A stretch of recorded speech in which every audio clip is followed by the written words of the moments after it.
Olá, sou Ignaldo Hélio de Souza e eu quero expressar aqui a minha gratidão por poder participar desse 17º Congresso Apologético Natanael Reinaldi. Quero agradecer aí os idealizadores, os organizadores, que Deus continue abençoando e usando suas vidas. Escolhi um tema hoje que eu acho que é um tema que nós precisamos pensar, nós precisamos trabalhar nesse sentido de uma maneira intensa. O tema que eu escolhi é apologética e ideologias. Eu sei que esse termo ideologia, ele ainda está muito... ele é sujeito a várias interpretações, tá? Mas nós vamos colocar aqui a interpretação e você vai entender sobre esse assunto. Quero começar aqui com essa advertência do apóstolo Paulo. Tende cuidado para que ninguém vos faça presa sua, tá?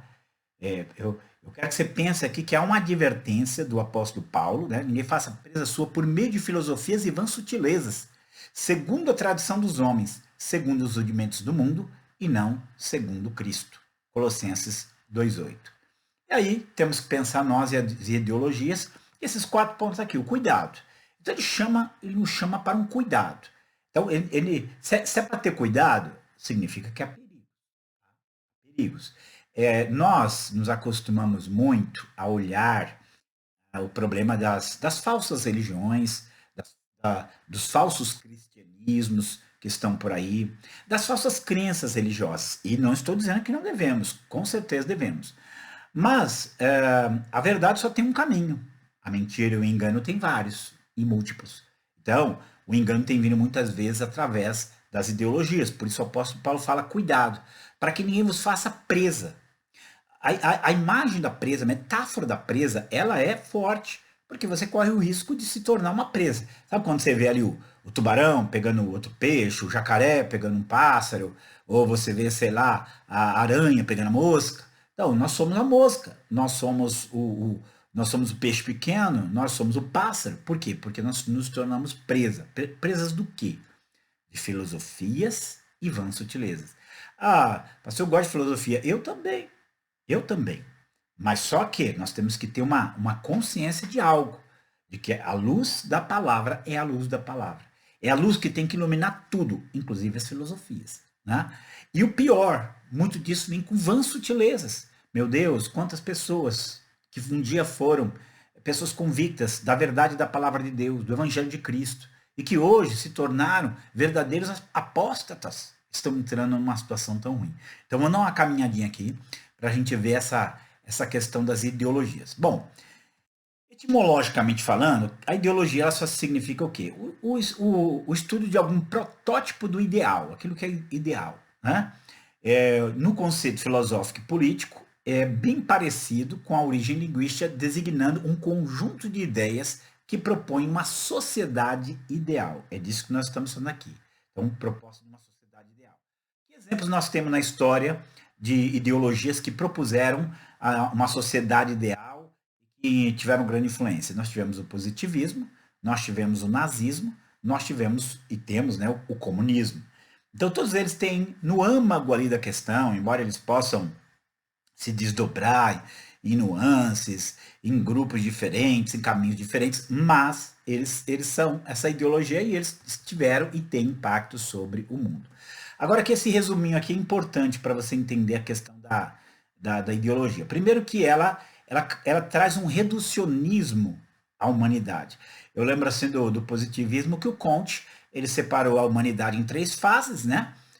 Uma fase que seria a fase mitológica, uma fase metafísica e uma fase positiva ou científica. Segundo ele, essa fase científica aí era a coisa mais maravilhosa do mundo, a ciência ia resolver todos os problemas.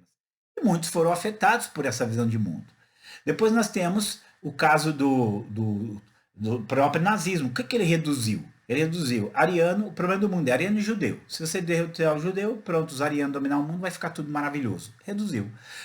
Já veio o comunismo, marxismo, e o que ele reduz? O problema é esse conflito entre burguês e proletário. Claro que depois esse conflito burguês-proletário, ele adquire outras características, né? Ela não se encaixa com a realidade, então vamos lá, conflito homem-mulher, vamos lá, conflito racial, vamos lá, conflito entre caminhos de prática sexual. Então vai nesse sentido aí. Né? Então, o reducionismo da realidade, a simplificação da realidade, diz assim, ó, tem uma solução para tudo. É o que a ideologia faz. Segunda coisa, ela forma um governo extremista. E aqui a gente tem que tomar um cuidado. E nós vamos falar disso. Porque o governo laico não significa que o governo não tenha conceitos, não tenha ideias. Quem vai fornecer essas ideias? Quem vai fornecer esses conceitos? Quem vai dar o caminho? A ideologia. Então vamos pensar, a gente só pensar aqui que nazismo e comunismo foram ideologias que dominaram o Estado, a ponto de não aceitar nenhuma interferência de nenhuma religião, nenhum outro pensamento.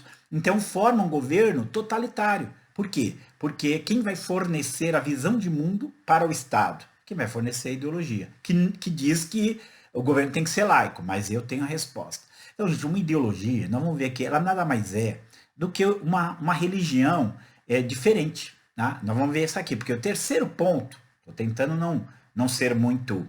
É, me deter muito aqui nos pontos, para que a gente possa avançar, tem muita coisa para a gente falar aqui. Mas o que a ideologia faz? Ela se opõe a religiões transcendentais. Como assim? Né? Ela é contra aqueles que pregam uma realidade além dessa aqui. Né? Então, a ideologia é justamente isso. Ela diz que a realidade é só essa aqui. E que é com essa que nós temos que nos preocupar. E então, ela vai se opor a religiões que falam, que se expressam, que proclamam uma realidade além dessa, uma realidade celestial, uma realidade futura. É muito interessante aqui que o positivismo ele vem da raiz ali do materialismo, ou seja, não existe nada além da matéria. Então a religião ela foi claramente debochada pelo positivismo. Se você pegar ali século XIX, ter crenças religiosas era visto como algo terrível, né? Algo assim ignorante. Por quê? Porque a realidade ela passa a ser só essa aqui. Então ela se opõe às religiões transcendentais. É interessante, ó aqui, dois exemplos, né? Vamos pensar aqui. O Friedrich Nietzsche, no Assim Falou Zaratustra, ele fala assim que ele se coloca contra aqueles que pregam um mundo melhor por trás das estrelas. Então o que ele está fazendo? Ele está negando a qualquer realidade transcendente. O que ele produziu? Produziu o nazismo. Qual era a grande crítica do Marx? É que as pessoas deixavam para resolver os problemas no mundo futuro, numa realidade transcendente, mas tinha que resolver aqui e agora. Qual foi o resultado? Comunismo. Então você veja que há uma oposição muito forte às religiões que pregam uma existência além dessa vida. Tá? E aí você forma o quê? Uma religião imamentista. Tá? A única realidade se torna a realidade social. A única realidade se torna a realidade desse mundo. Então, gente, isso aqui influencia tudo. Influencia tudo. Eu lembro o caso de uma pessoa, né, de um pregador, em que ele faz uma crítica à pregação sobre a vida eterna. Né? Ele fala assim que as pessoas religiosas e as elites é que gostam de falar de vida eterna. O que nós temos que fazer é alimentar as pessoas aqui e agora. E aí nós vemos Jesus dizendo o quê? Não trabalhem pelo pão que perece, mas pelo pão que permanece para a vida eterna. Então, e veja só, ele é considerado um pregador normal, evangélico, só que já foi contaminado por essa oposição à crença do transcendental e começa então a formar uma religião imamentista, ou seja, é aqui, no agora, né?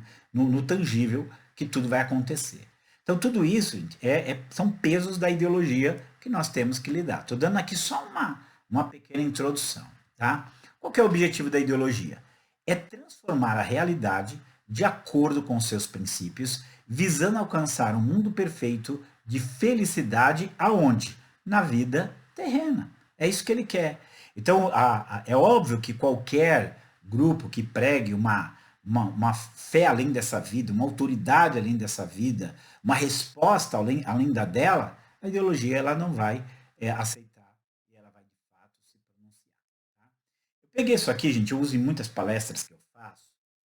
As ideologias ou elas seduzem ou elas perseguem o cristianismo. Tá? Veja aqui, ó, preste atenção nisso aqui. Foi a pergunta que eu sempre me fiz, depois você vai estudando, você vai vendo.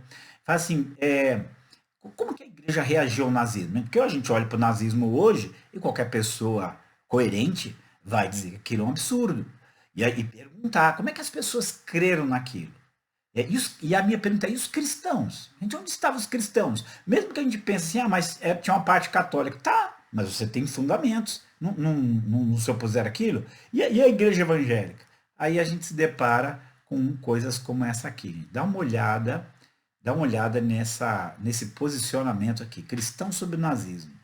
Na absoluta escuridão da história, Hitler se tornou, por assim dizer, a maravilhosa transparência de nossa época, a janela da nossa era, pela qual a luz incide sobre a história do cristianismo. Por intermédio dele, podemos ver o Salvador na história dos alemães. Está aqui um pastor alemão falando sobre isso. Né? Lembrando que o pastor alemão aqui é um pastor que é da Alemanha, tá? Não é uma referência ao animal. Cristãos sobre o nazismo, olha mais uma aqui. Somos muito gratos a Deus por ele, como Senhor da história, ter nos dado Adolf Hitler, nosso líder e salvador em nossa difícil situação. Reconhecemos que nós, de corpo e alma, estamos obrigados e dedicados ao Estado alemão e ao seu Führer, ao seu líder.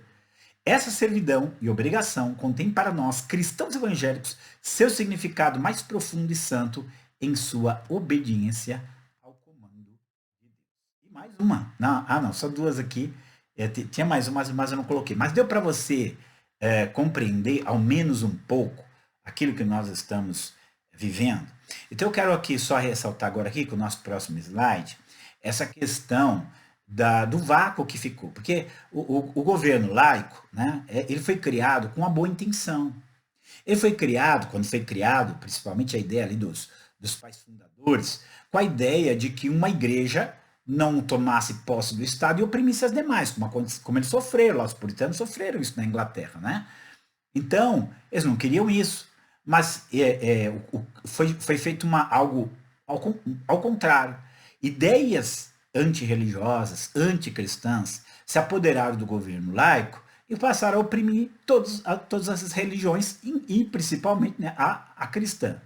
Mas esse texto aqui é de um autor que eu gosto muito, que é o Carl Henry, e ele diz o seguinte, ele fala o que acontece, né? A perda contemporânea da importância pública das escrituras. Então, veja só, esse foi o problema. As escrituras, embora o Estado pudesse dizer assim, eu não sou cristão, eu não sigo tal igreja, nem aquela outra, ele pode falar isso, mas ele ainda tinha influência da verdade da palavra de Deus.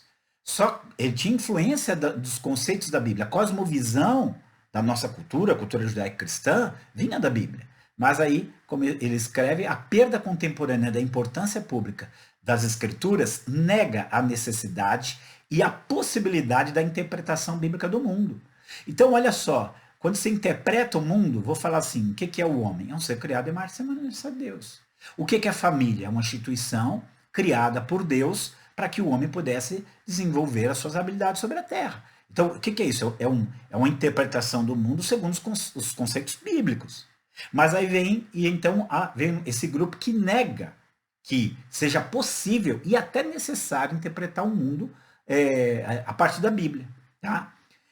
E aí o que vai acontecer? Começa a se buscar modelos alternativos. Como disse alguém, você pode até negar Deus, mas você vai colocar alguma coisa no lugar. Você pode até negar a revelação bíblica, que é a revelação da realidade. Mas a hora que você negar, você vai ter que buscar modelos alternativos. E aí que está o problema. Porque esse modelo alternativo, como ele coloca aqui, está cercado de confusão e a sociedade ocidental está indecisa e à deriva no caos. Os acadêmicos ocidentais parecem incapazes de nos dizer onde estamos. Veja bem, o livro do Carl Henry é lá da década de 70, década de 80.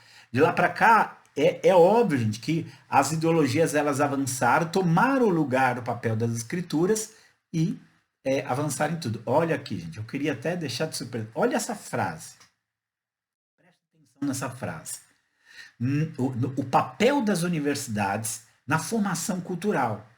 E vamos lembrar, aquilo que vai para a universidade é o que vai sair para a sala de aula, é o que vai sair para o direito, é o que vai sair para a arte, é o que vai sair para a crença.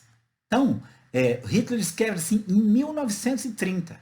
Nada me faz mais certo da vitória de nossas ideias do que nosso sucesso nas universidades. Ele escreveu isso em 1930. Ele só subiu no poder em 1933. Mas foram os pensadores, entre aspas, como é que nós lemos lá em Colossenses 2,8, os famosas filosofias e vãs sutilezas que fizeram essa metamorfose cultural que nós vivemos hoje, influenciado por pensamentos, influenciado por conceitos nada. Então, aqui alguns pensamentos importantes. Winston Churchill, ele foi aquela pessoa que. Winston Churchill foi o primeiro-ministro inglês que enfrentou Hitler. Né? E ele faz essa sacada aqui: ó, os impérios do futuro serão impérios da mente. Então, o que nós vivemos hoje? Nós vivemos hoje uma colonização cultural. Muitas das ideologias que hoje invadiram nossas universidades, invadiram o nosso cotidiano, nossa cultura, nossa educação, não nasceram aqui não, gente. É um colonialismo dos mais cruéis, dos mais ditatoriais sobre a nação. E as pessoas que criticam o colonialismo do passado, eles não criticam esse colonialismo cultural do presente. São os impérios da mente que ele já havia alertado, tá? O que Churchill quis dizer foi que os poderes do mundo não seriam estados-nações como nos impérios passados, e sim ideologias. No futuro seriam as ideias e não as nações que conquistariam a cultura. Agora, o ponto de partida para a conquista do mundo seria a mente humana. É ou não é o que nós vivemos aqui? É ou não é o fato com o qual nós nos deparamos? E aí, gente, eu acho que nós temos que cada vez mais pensar na nossa caminhada com Deus nessa terra, e tanto individualmente como em grupo. Essa caminhada com Deus que nos leva a uma vida mais perto dele, mais afinado com a mente dele, mais alinhado com a vontade dele. Está aqui a raiz. Jesus ora, santifica-os na verdade. Tua palavra é a verdade. E aqui eu quero chamar a atenção de uma coisa, que a Bíblia não é verdadeira somente quando ela fala a respeito de como você chega ao céu, como você se reconcilia com Deus, como você tem que orar. Não. A Bíblia é verdadeira em tudo aquilo que ela fala. A Bíblia é a expressão da realidade. Veja só, uma coisa não se tornou verdadeiro porque está na Bíblia. Não. Foi colocado na Bíblia porque é verdadeiro. Quando a Bíblia fala, né, deixará o homem seu pai e sua mãe se unirão à sua mulher, ele está descrevendo o natural da vida. As coisas como são, ou pelo menos como deveriam ser. Mas nós sabemos da interferência da corrupção nisso tudo e que muitas vezes distorce isso. Mas a realidade está lá. Então eu tenho destacado muito que o nosso posicionamento, na maioria das vezes, frente às ideologias que estão aí, é de pessoas normais. Porque a Bíblia ela não está criando uma realidade, ela está revelando uma realidade. Quando ela fala que existe homem ou mulher, quando ela fala que a família tem que existir, quando ela fala sobre respeito à autoridade, ela está falando na realidade como deve ser. Ela não está criando uma realidade. Então, a natureza das coisas está sendo revelada pela Bíblia. Por isso, a tua palavra é a verdade. E aí algo que a gente tem que hoje olhar, que apesar do número grande de cristãos no país, no mundo, as pautas que dominam são antagônicas aos valores bíblicos. Tem alguma coisa errada. Se eu tenho... Vou aqui fazer uma metáfora bem assim. Se 70% da população brasileira, 80% da população brasileira, se perguntar para eles assim, você é a favor disso? E eles vão responder, não. Mas isso que eles não são a favor é imposto, inclusive, com violência, ameaças legais, jurídicas. Bom, tem alguma coisa errada.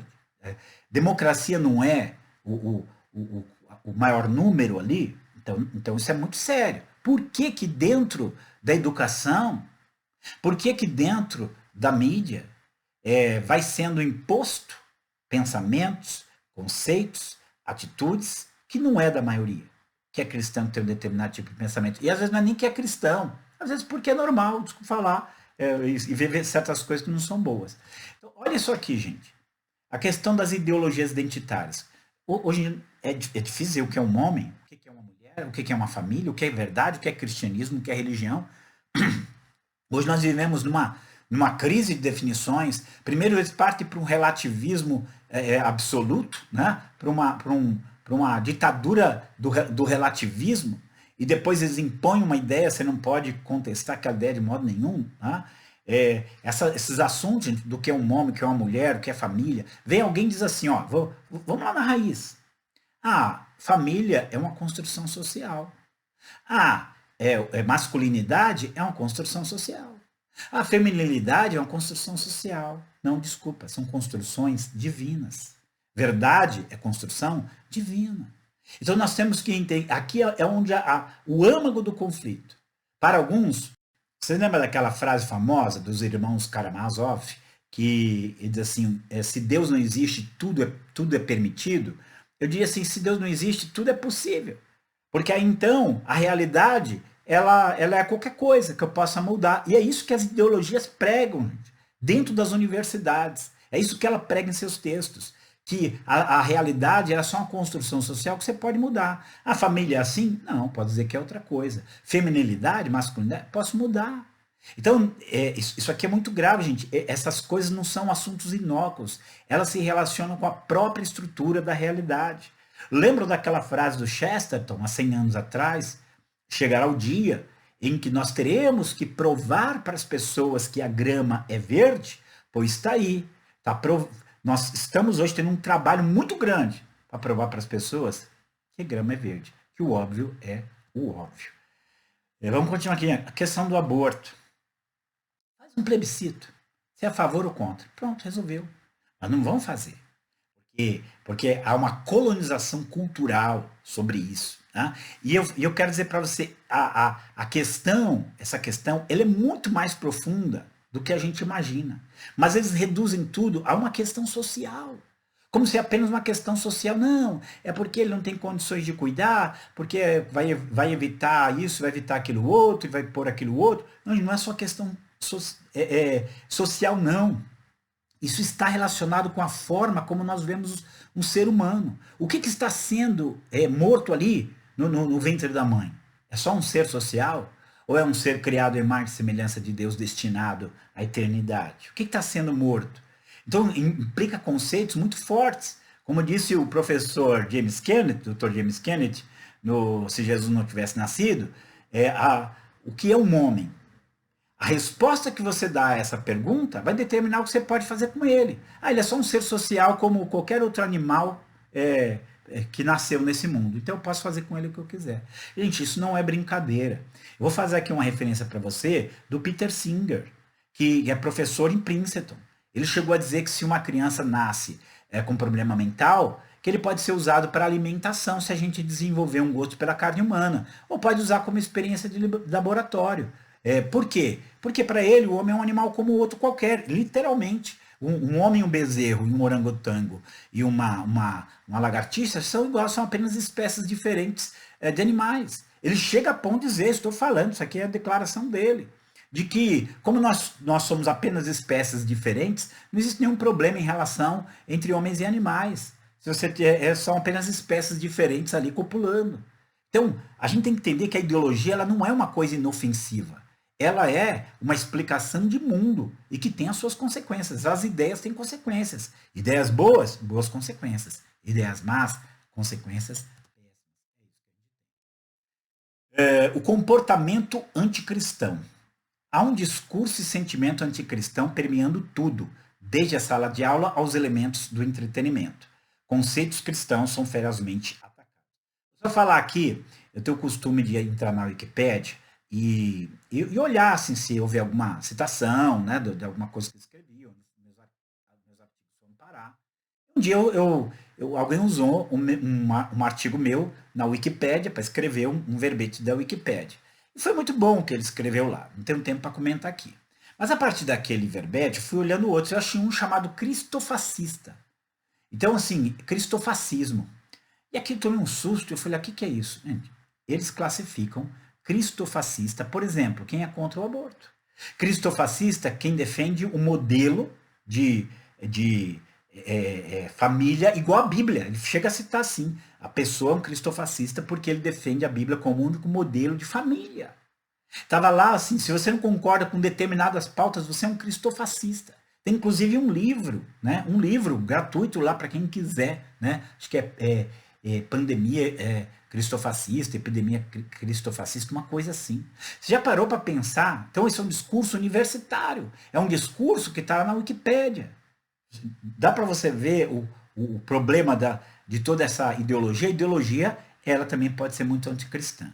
E aí eu tenho falado muito disso, eu gostaria que você pensasse muito nisso, porque essa é a realidade. O Salmo 1 e o 2 diz o quê?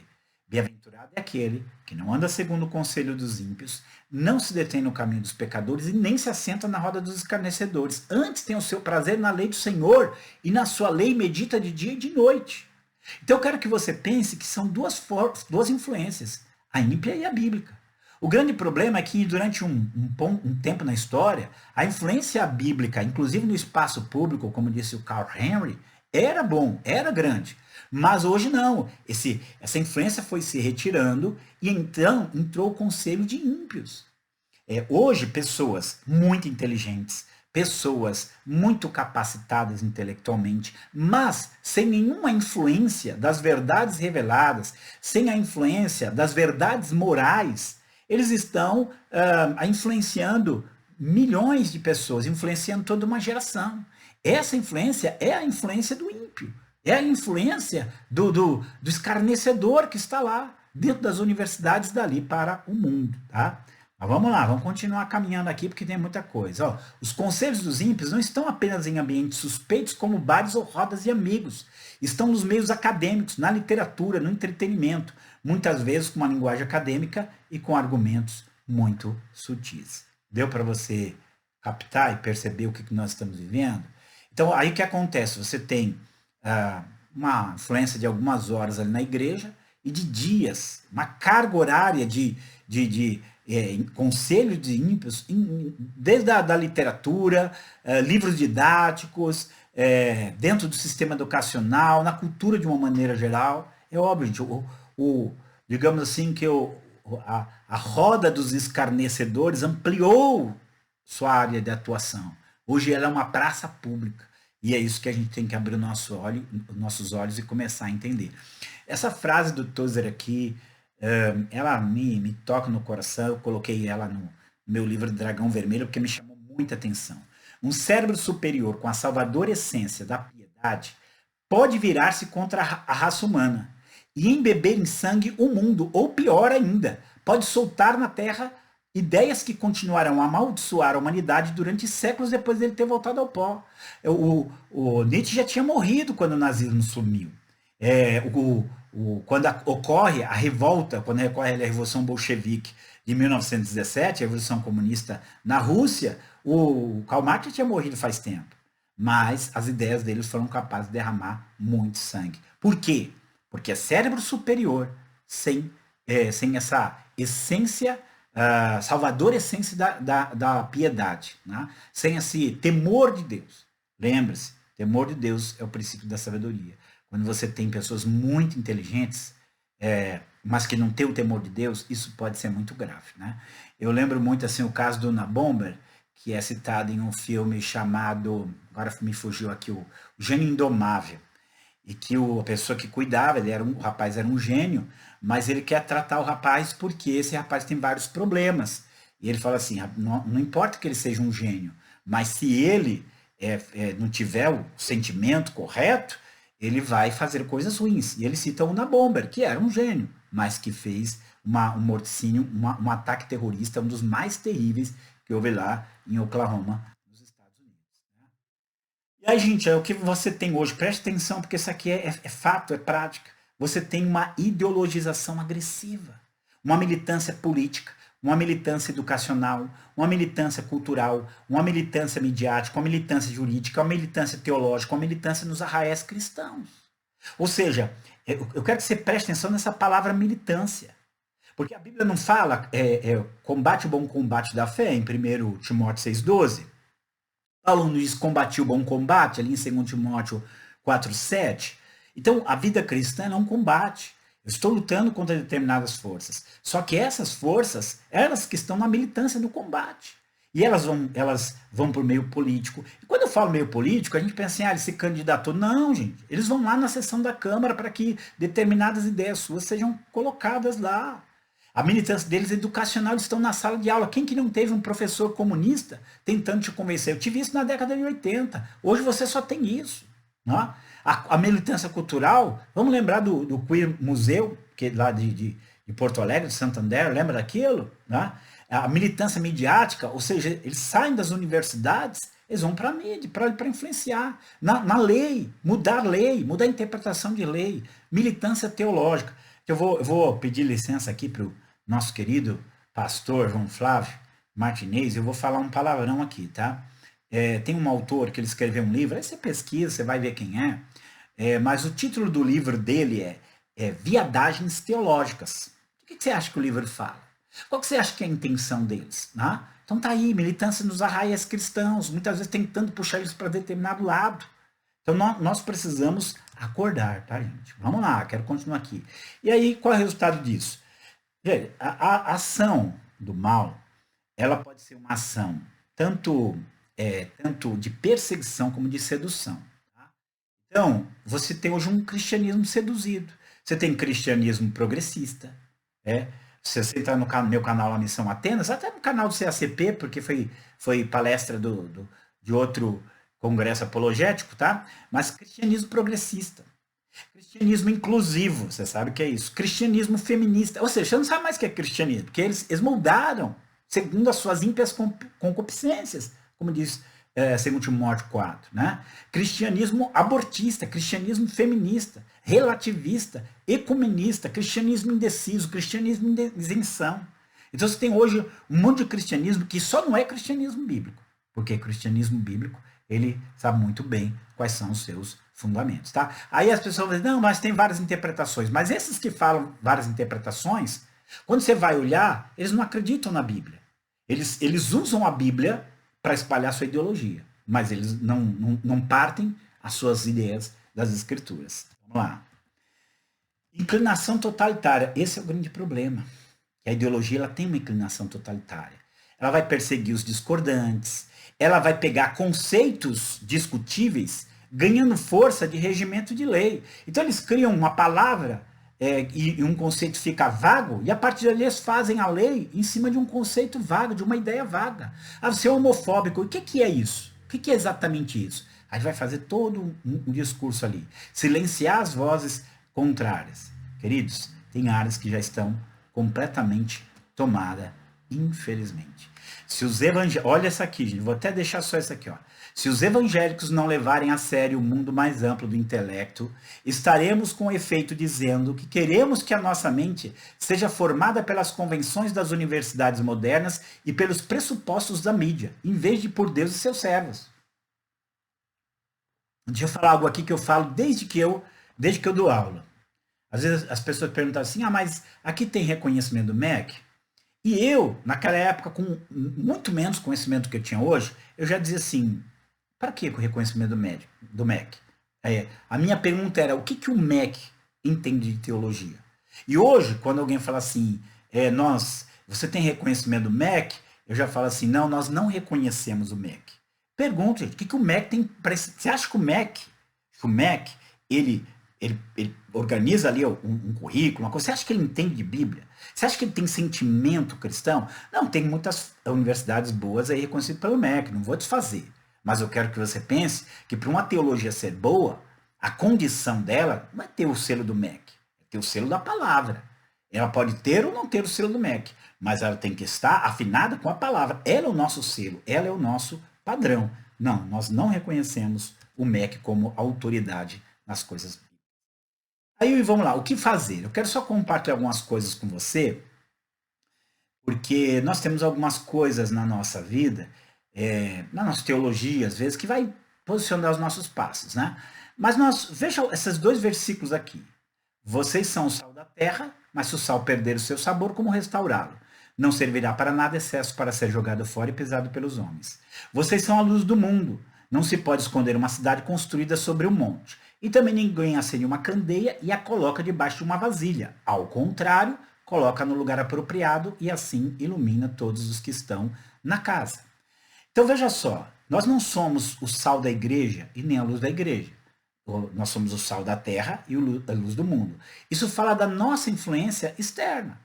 Então nós estamos aqui para influenciar externamente. E ele está dizendo o seguinte: nós só vamos conseguir influenciar se nós não perdermos o nosso sabor, nossa essência. Infelizmente, já tem muito cristianismo que não é cristianismo. Já tem muito igreja que não é igreja. É outra coisa. É ideologia, é ONG, é qualquer outra coisa. Por quê? Porque eles são sal que perdeu o seu sabor. Então, quando ele vai para influenciar, já foi influenciado por aquilo que veio de fora. Eu vou aqui só um pequeno parênteses, quando você pensa na teologia liberal. A teologia liberal, ela colocou a cultura como aquilo que vai determinar o padrão do que o cristianismo vai pregar. Pronto, acabou, morreu. Não é mais não é mais a igreja que não é mais os cristãos são o sal da terra. É a terra que está salgando os cristãos. E aí o negócio fica complicado, né? Quando o mundo ele pauta a igreja, as coisas ficam complicadas. Quando a Agenda 2030 pauta a igreja, as coisas ficam complicadas. Porque o que tem que pautar a igreja é a palavra do Senhor. Como nós vamos fazer isso em termos práticos, é outra história. Tá? Mas a verdade é que quando você permite que certas pautas entrem, com certeza o resultado não será bom. Mas eu quero ler aqui esse mesmo versículo, aqui nessa versão parafraseada da mensagem. Né? Permitam-me dizer por que vocês estão aqui. Vocês estão aqui para ser o sal que traz o sabor divino à terra. Se perderem a capacidade de salgar, como as pessoas poderão sentir o tempero da vida dedicada a Deus, vocês não terão mais utilidade e acabarão no lixo. Tá? E aqui, novamente aqui, nessa paráfrase, né, há uma outra maneira de dizer a mesma coisa. Vocês estão aqui para ser luz, para trazer as cores de Deus ao mundo. Deus não é um segredo a ser guardado. Vamos torná-lo público, tão público quanto uma cidade num plano elevado. Se faço de vocês portadores da luz, não pensem que para escondê-los debaixo de um balde virado. Quero posicioná-los onde todos possam vê-los. Agora que já estão no alto do morro, onde todos conseguem enxergá-los, tratem de brilhar. É muito interessante aqui essas colocações aqui, para mostrar essa influência que nós estamos aí para fazer, né? Para realmente mostrar a verdade de Deus. Vocês observaram que isso aqui conectado, inclusive, com aquela perda da autoridade bíblica das Escrituras, da negação, da possibilidade e da necessidade de interpretar o mundo a partir da Bíblia, porque aí começa a interpretar a partir de outras coisas. E aí nós sabemos onde onde as coisas estão indo por causa dessa perda aí. E aqui lembrar, né? A ideologia ocupou aquele vácuo da influência das Escrituras foi ocupado por outros pensamentos, com outras fontes, e esse é o grande problema que nós estamos vivendo. Aqui algo bem forte: as armas com as quais lutamos não são humanas, ao contrário, são poderosas em Deus para destruir fortalezas. Destruímos falsos argumentos. Tem várias traduções aqui, mas é o sofisma. Então, e toda a pretensão que se levanta contra o conhecimento de Deus, e levamos todo pensamento para torná-lo obediente a Cristo. Ele é o foco de todas as coisas. Aí criou-se assim, não, isso é lá que você não pode fazer. Aí jogou a igreja, jogou a verdade para baixo do tapete. Não, você não pode abrir sua boca e falar, não, que é verdade, nós temos que falar. Vamos continuar aqui, já estamos caminhando. Gente, eu amo esse versículo. Tem versículo, sabe os versículos assim que você já leu várias vezes, de repente você lê e parece que ele brilha? Esse foi um deles. Paulo escreve aqui, né? 2 Timóteo 3,15. Mas se eu demorar, saiba como as pessoas devem comportar-se na casa de Deus, que é a igreja do Deus vivo, coluna e sustentáculo da verdade.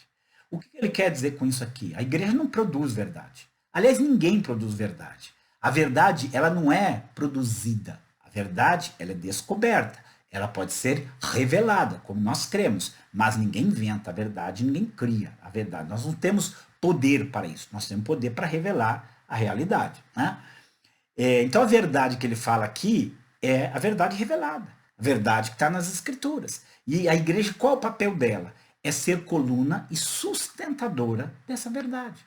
Então, quando eu falo o que a Bíblia fala, eu estou sustentando essa verdade. Quando eu vivo o que essa verdade manda eu viver, eu estou sustentando essa verdade. Quando eu refuto afirmações que se chocam, que colidem, que se opõem a essa verdade, eu estou fazendo o meu papel de coluna e sustentáculo da verdade. Então, esse é o nosso papel. Mas eu quero compartilhar mais esse versículo aqui para a gente, na prática, nós temos que ter sabedoria em lidar com isso. Não é só gritar, é ouvir, orar, caminhar em Deus. Mateus 10,16, eu falo que é o versículo dos bichos, está aqui: eu vos envio como ovelhas do meio de lobos. Sede, pois, prudentes como serpentes e simples como pombas. Então a gente precisa entender, e aí é onde, às vezes, essa erudição, esse conhecimento que o mundo traz, essa linguagem que o mundo traz, ou até a forma como ele lida com esses pensamentos e transforma isso em cultura, nós precisamos saber que são lobos. Não, o mundo é o mundo, a igreja é a igreja. Então nós precisamos aprender a filtrar as coisas. Qual é o grande problema que eu falo hoje? O jovem entra na universidade, ele não tem filtro. Ele vai ouvir tudo aquilo ali de pessoas muito inteligentes e aceitar aquilo como suas verdades absolutas. Uma pessoa mais madura, não, ele já tem filtros. O Senhor tem que nos dar graça para a gente ter material, produzir material, para que os nossos jovens, antes de entrar na universidade, tenham um preparo, porque ele vai lidar lá com sutilezas de uma sofisticação imensa. E se ele não tiver ferramentas intelectuais para filtrar isso, ferramentas apoiadas na Bíblia para filtrar isso, ele vai acabar sendo uma vítima. Né?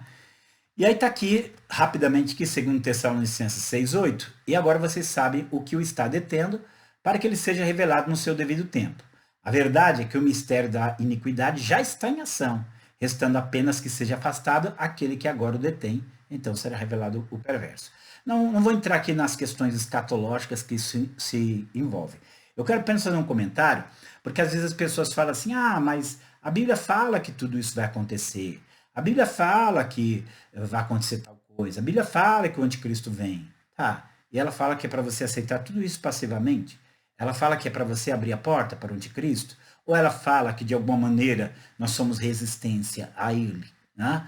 Que de alguma maneira nós estamos aqui para impedir a plena atividade do mal com a verdade de Deus, com a graça de Deus, com o Espírito de Deus em nós. Então isso aqui é muito sério. Mas vamos lá, eu resumi muito aqui, gente, mas eu tenho falado assim numa estratégia geral. Isso aqui, que eu chamo de óbvio. 4 coisas que a gente precisa. Precisamos de informação.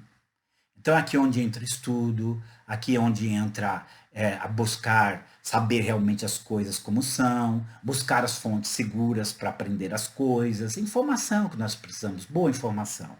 Segunda coisa, a oração.